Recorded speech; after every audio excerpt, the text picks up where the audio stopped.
All right, let's jump into another deep dive. This time, you sent me this talk called The Message, the Meaning, and the Multitude Hi. by Elder Jeffrey R. Holland Yes. from the October 2019 General Conference Right. of the Church of Jesus Christ of Latter-day Saints. Uh-huh. And it seems to be all about how to, well, find meaning when life feels a bit like a crowded, noisy mess. Yeah. Kind of like, when you're at one of those big events and there are families, friends, even protesters all kind of vying for your attention. Huh. It's easy to get distracted and miss the real point of it all, isn't it? Yeah, absolutely. So that's what we're going to be exploring today. Okay. How to cut through all that noise and focus on what truly matters. And what's really fascinating is that um, in the middle of all this metaphorical noise, the talk actually starts with a baby. Oh. A baby who knows how to make his opinion known with his feet. Okay, now that definitely piqued my curiosity. Tell me more about this baby, how he fits into the bigger picture here. Well, picture this. General Conference is in session. Okay. It's a solemn assembly where members of the Church of Jesus Christ of Latter-day Saints, they gather twice a year. Mm-hmm. And it's time to sustain the church leaders. Mm-hmm. You know, that process of showing support and unity. Right. And amidst all of this, there's this baby. His name is Sammy. And he decides he's had enough of the bottle and wants to vote with his feet. Hold on, vote with his feet. Yeah. What does that even mean? Well, it means Sammy decided to make a quick exit, crawling away, even as his parents are trying to keep him in place. Oh, wow. And Elder Holland, he uses this lighthearted anecdote to kind of introduce a much more serious topic, Yeah. finding meaning even when distractions are all around. I see. It's like saying, hey, even a baby knows when something's not holding his attention. Exactly. And I'm guessing there's more to it than just a cute baby story, right? Oh, absolutely. Yeah. It highlights how even in these seemingly insignificant moments, Yeah. you know, there's a deeper message trying to break through. Uh-huh. And just like Sammy might have been trying to communicate something, we too need to pay attention to what truly matters amidst life's distractions. All right, so we've got this baby making a statement with his feet at a huge gathering. Yeah. Where does the deep dive take us from here? Well, the talk uses a really powerful story from the New Testament. Mm-hmm. The story of a blind man in Jericho who he hears a commotion and asks what's going on. And he's told that Jesus of Nazareth is passing by. Oh, wow. I know this story. This blind man doesn't just politely ask what's up, right? Right. He starts shouting. He cries out, "Jesus, Son of David, have mercy on me." Yeah, And even when the crowd tries to quiet him down, he shouts even louder, he does. absolutely determined to get Jesus' attention. I can just imagine the scene. Everyone's telling him to be quiet, but he's not backing down. Yeah. He knows this is his chance, his one opportunity for healing. Right. What a picture of just raw, desperate faith. Yes. What strikes you about this moment? It's really fascinating how this story kind of highlights the importance of recognizing opportunity when it presents itself, you know? Uh-huh. The blind man, he could have easily just accepted his circumstances, Yeah. remained silent, Yeah. but he chose to act, to raise his voice above the noise and reach out for something more. Okay, yeah, I'm with you there. It's like he's saying, I'm not letting this chance pass me by. Exactly. But how does this relate to finding meaning in our own lives today? It's not like we've all got a miracle worker strolling down our street every day. Right, that's where the parallel with General Conference comes in. Yeah. Elder Holland, he describes the bustling scene. Families, friends, missionaries, and everyone snapping photos. Oh, yeah. It's so easy to get caught up in the excitement and miss that deeper meaning, the reason for being there in the first place. Ah, I get it. So he's drawing a comparison between the noisy crowd in Jericho and the busy atmosphere of General Conference. Yeah. Both can distract us from the truly important things happening around us. Precisely. And in both scenarios, there's a central figure we might miss if we're not paying attention. For the blind man, it was Jesus, the source of healing. And for those at conference, it's also about finding Jesus at the center of their experience. That's a really interesting connection, but what does it mean to find Jesus at the center? Especially in a world where there's so much vying for our attention, Right. social media, work demands, family obligations. Where does Jesus fit in? That's the heart of the matter, isn't it? Yeah. And it's something we'll continue to unpack as we delve deeper into Elder Holland's message. Okay, I'm hooked. I want to understand how this idea of finding Jesus at the center plays out in different aspects of life. Let's dive in. So we've got these two scenes, right? Yeah. A bustling street in Jericho Mm-hmm. and this crowded general conference. Mm-hmm. Both are just filled with distractions. Right. And yet, both are offering this chance to connect with something much deeper. And you're saying that something deeper is all about finding Jesus at the center. But I'm still trying to wrap my head around what that actually looks like in everyday life. Yeah. Can't just be about attending church events, right? You're right. It's so much more than that. Elder Holland, he uses this example of reading the Book of Mormon, Okay. another book of scripture for members of the Church of Jesus Christ of Latter-day Saints. He points out that throughout its stories, Jesus is that connecting thread. Okay, I'm familiar with the Book of Mormon, but I admit sometimes I get lost in all the names and all the battles. Sure. Give me an example of what you mean by Jesus being the connecting thread. Well, think of Abinadi. Okay. He was this prophet who fearlessly preached about Jesus Christ even when he was facing this hostile audience. Right. Or the 2,000 stripling warriors. These young men who were known for their incredible courage and their faith in Christ. Yeah. You know, their stories are ultimately about how faith in Jesus Christ empowers individuals to do really extraordinary things. I see what you mean. These stories, they aren't just historical accounts. They point to something bigger, a power kind of beyond ourselves. It's like they're saying, look, these ordinary people, they accomplished these incredible feats because they had Jesus at the center of their lives. That's it. Yeah.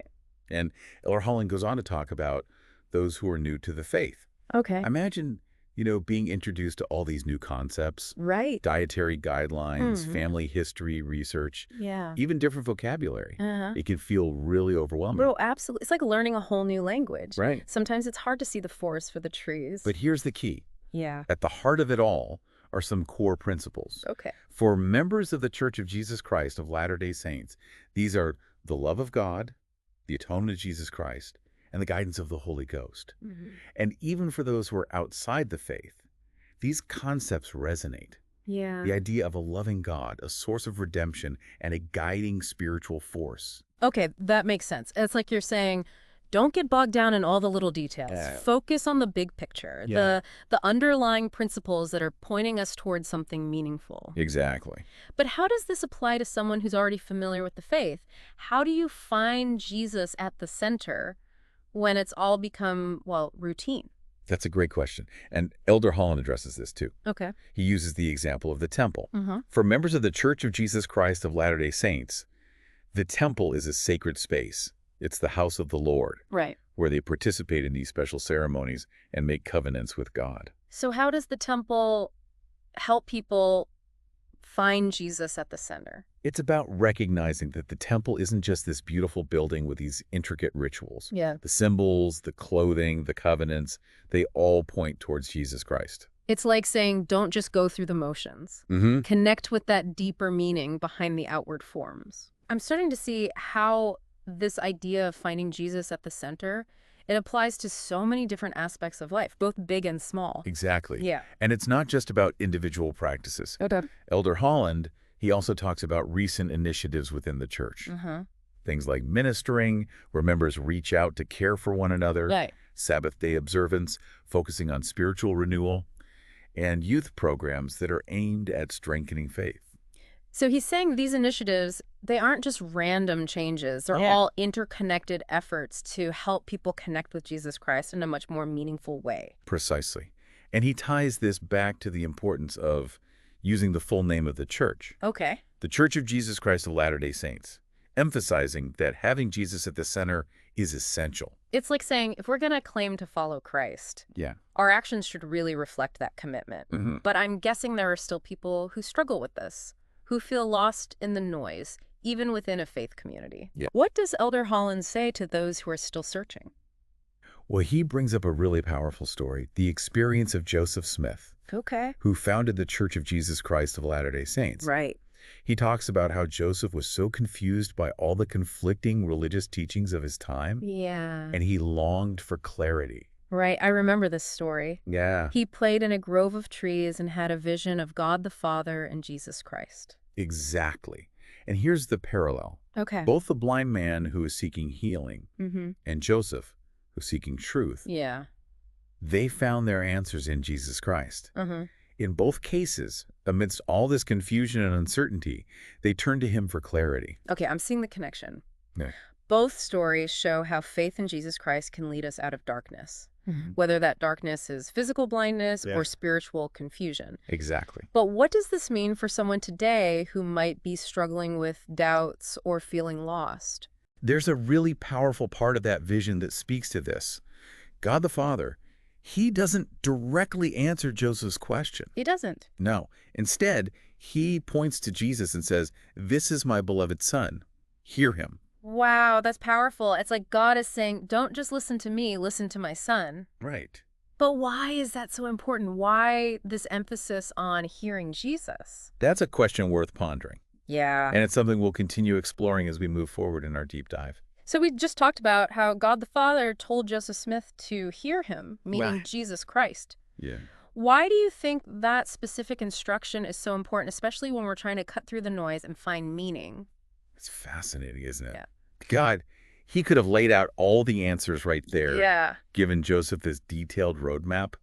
But instead, he just emphasizes this importance of listening to Jesus.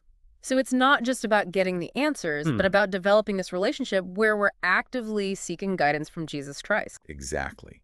It's about recognizing that Jesus is more than just a historical figure or a religious icon. Yeah. He's this source of living truth, a guide who can help us navigate, all of life's complexities. That reminds me of something Elder Holland said about how the most thrilling experience in life is that of Jesus not only passing by, but his coming to us, stopping beside us, and making his abode with us.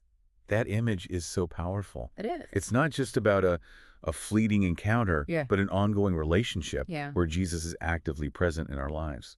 But honestly, sometimes it feels like life is moving so fast. Right. I'm not even sure how to recognize those moments where Jesus is stopping beside us.